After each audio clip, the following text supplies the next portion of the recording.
What would happen if you walked away from money?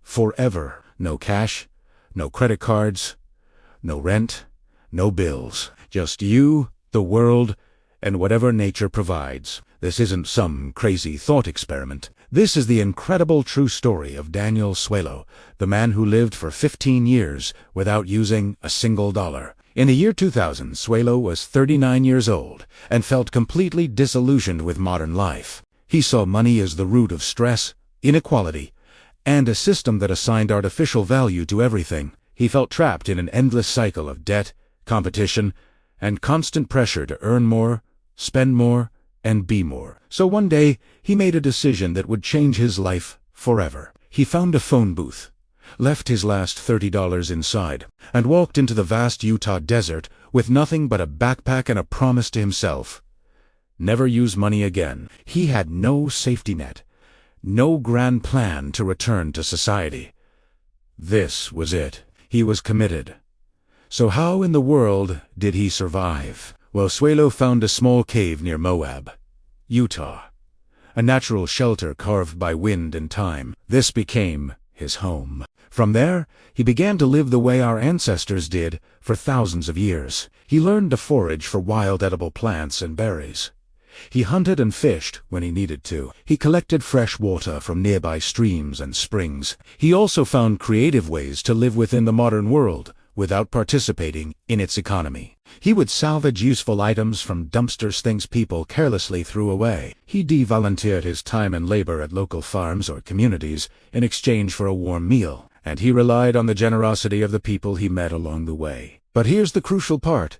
He never begged. He never bartered. He refused to trade one thing for another, and he never, ever accepted money.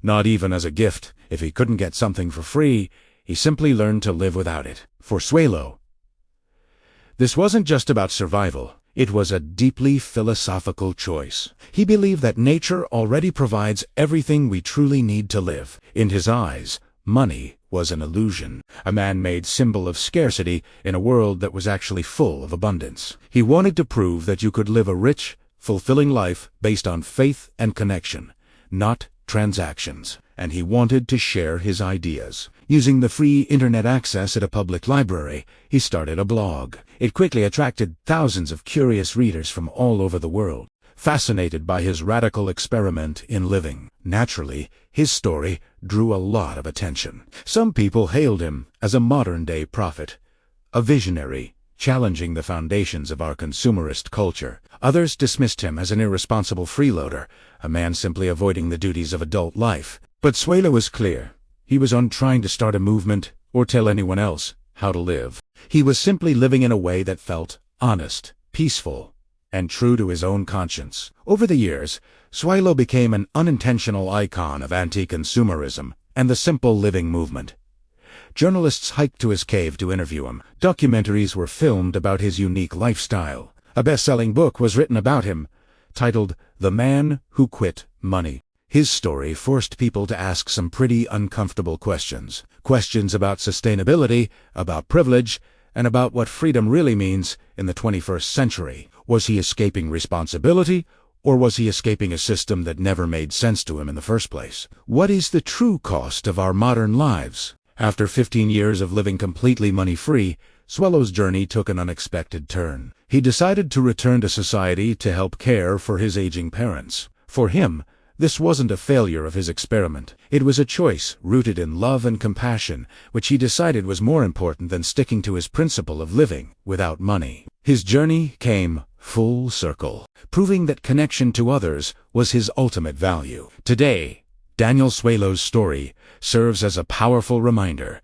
that the way we live is a choice. We don't all have to move into a cave, but his experience challenges us to look at our own relationship with money and possessions. It shows that sometimes the most radical and freeing act is to simply step away from what everyone else considers normal. So, what do you think? Could you ever try living without money, even for just a day or a week? What would be the hardest part for you? Let me know your thoughts down in the comments.